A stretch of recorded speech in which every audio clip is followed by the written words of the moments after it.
हिन जी जेका वस्फ़ असांजी किताब में टेक्स्ट बुक में लिखियल आहे रेशनल नंबर्स जी, उहा आहे rational number is a number that can be expressed in the form of p over q where p and q are integers and q is not equal to 0। यानी हर उहो दर जंहिंखे p ओवर q जी shape में ॾेखारे सघिजे इन सूरत में यानी फॉर्म में, उहो रेशनल नंबर आहे। हिन खे जेकॾहिं मां तव्हांखे थोरो सवलो करे अंग्रेज़ी में ॿुधायां त मां चई सघां थो त rational number is a number that can be expressed is a quotient यानी अणपूर और fraction of two integers with a non zero denominator q। हिन साॻी डिफरेंस खे मूं ॿिए तरीक़े सां ॾेखारियो आहे जेको थोरो शायदि वधीक सवलो आहे यादि करणु। अचो त हिनखे अञा वधीक सवलो कयूं।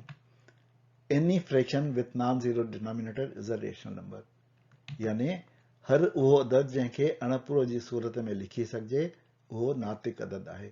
अणपूर जो छेद ॿुड़ी नथो थी सघे।